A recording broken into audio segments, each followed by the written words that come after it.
Have you ever wondered about the complex forces that shape human behavior, especially when it veers into the realm of crime? We often look for simple answers, a clear cause and effect, but the truth is, few areas are as intricate and misunderstood as the relationship between substance use and criminal behavior. Today, we're going to peel back the layers of this fascinating topic within criminal psychology. It's not just about drugs causing crime or crime leading to drug use. It's a dynamic dance, a reciprocal connection that influences individuals, families, and entire communities. By understanding this relationship better, we can move towards more effective, compassionate, and evidence-based solutions. Let's begin by understanding that the link isn't a single monolithic issue. Researchers have identified several distinct ways substance use and crime intersect. Think of them as different pathways, each with its own characteristics. Firstly, we have what we call use-related crimes. These are offenses that happen directly because of the intoxicating effects of a substance. When someone is under the influence, their judgment can be impaired, their impulses might become harder to control, and aggression can increase. Consider alcohol. It's implicated in a significant portion of violent crimes, approximately 40%, and almost 4 out of 10 convicted offenders report using alcohol at the time of their arrest. It's a stark reminder that even legal substances can dramatically alter behavior. Next, there are economic-related crimes. These occur when individuals commit offenses to fund a substance habit. Imagine someone deeply addicted to heroin. The overwhelming need for the drug can drive them to commit crimes like theft, burglary, or shoplifting, purely to generate the money required for their next dose. It's a desperate cycle, where the pursuit of a substance overshadows everything else. And finally, we have system-related crimes. These are crimes that stem directly from the illicit drug trade itself. This includes everything from the manufacturing and trafficking of illegal substances to the violent turf wars and distribution network conflicts that often accompany such a lucrative yet unlawful industry.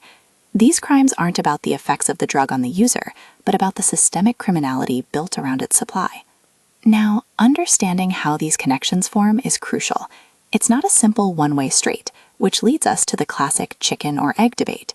Does drug use cause crime, or does crime lead to drug use? Well, the truth is, all 3 scenarios can be at play. One explanation is forward causation, where drug use directly precipitates criminal activity. This could be due to the psychoactive effects that lower inhibitions or the economic pressure to fund a habit we just discussed. Then there's reverse causation. Here, involvement in criminal activity actually increases the likelihood of someone engaging in substance use. Perhaps it's exposure within criminal circles or using substances to cope with the stress or lifestyle of crime. And perhaps the most important and often overlooked is confounding. This suggests that both drug use and crime are symptoms of deeper shared underlying risk factors. Think about things like socioeconomic disadvantage, growing up in a dysfunctional family environment, or individual predispositions like poor impulse control. These factors can push someone towards both substance use and criminal behavior independently. Now, understanding how these connections form is crucial. It's not a simple one-way street, which leads us to the classic chicken or egg debate. Does drug use cause crime, or does crime lead to drug use? Well, the truth is, all 3 scenarios can be at play. One explanation is forward causation, where drug use directly precipitates criminal activity. This could be due to the psychoactive effects that lower inhibitions or the economic pressure to fund a habit we just discussed. Then there's reverse causation. Here, involvement in criminal activity actually increases the likelihood of someone engaging in substance use. Perhaps it's exposure within criminal circles or using substances to cope with the stress or lifestyle of crime. And perhaps the most important and often overlooked is confounding. This suggests that both drug use and crime are symptoms of deeper shared underlying risk factors. Think about things like socioeconomic disadvantage, growing up in a dysfunctional family environment, or individual predispositions like poor impulse control. These factors can push someone towards both substance use and criminal behavior independently. Psychologically speaking, substances impact our behavior in profound ways. They can impair our executive functions.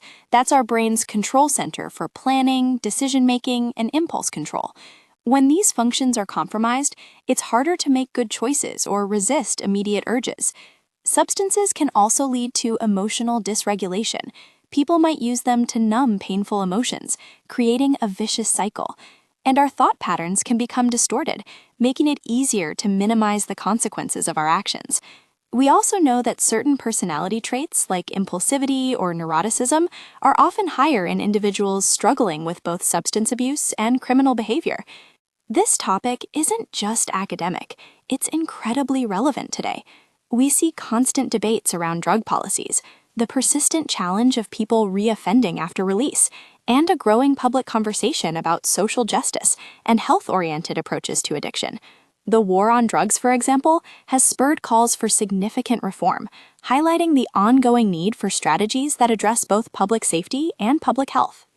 Let's look at some key facts that underscore this importance. Substances, as we mentioned, deeply impair cognitive functions, leading to poor impulse control. Chronic use literally rewires the brain, making cravings more intense and relapse more likely. We also know that individuals caught in the criminal justice system who use substances face a very high risk of reoffending.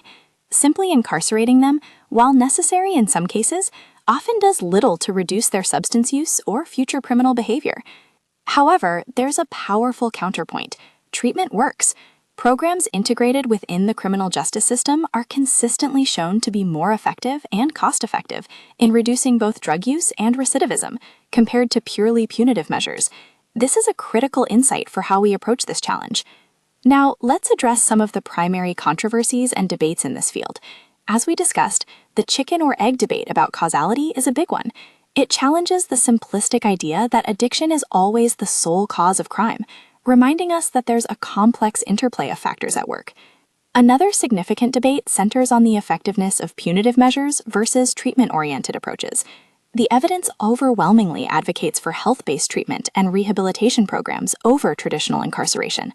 Countries like Portugal, for instance, have seen remarkable success in reducing overdose deaths and HIV transmissions by decriminalizing drugs and investing heavily in treatment and harm reduction. The war on drugs itself is a highly contentious issue. Critics argue that its harsh policies have led to mass incarceration, disproportionately affecting marginalized communities, and haven't actually curbed drug use or supply.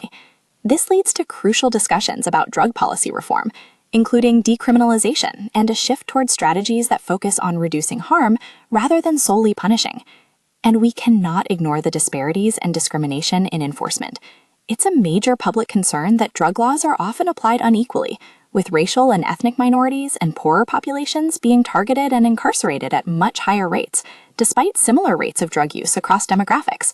This highlights deep-seated issues within our justice system. Finally, there's a common misconception that illicit drugs are the primary drivers of violent crime.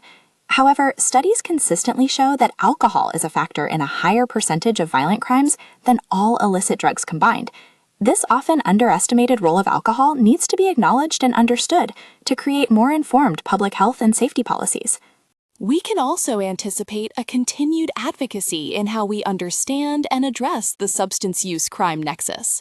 The trajectory points towards an even greater emphasis on evidence-based, treatment-oriented approaches within the criminal justice system, shifting away from punitive measures that have proven largely ineffective on their own. Alcohol's role in violent crime, so we can foster more informed public health and justice policies.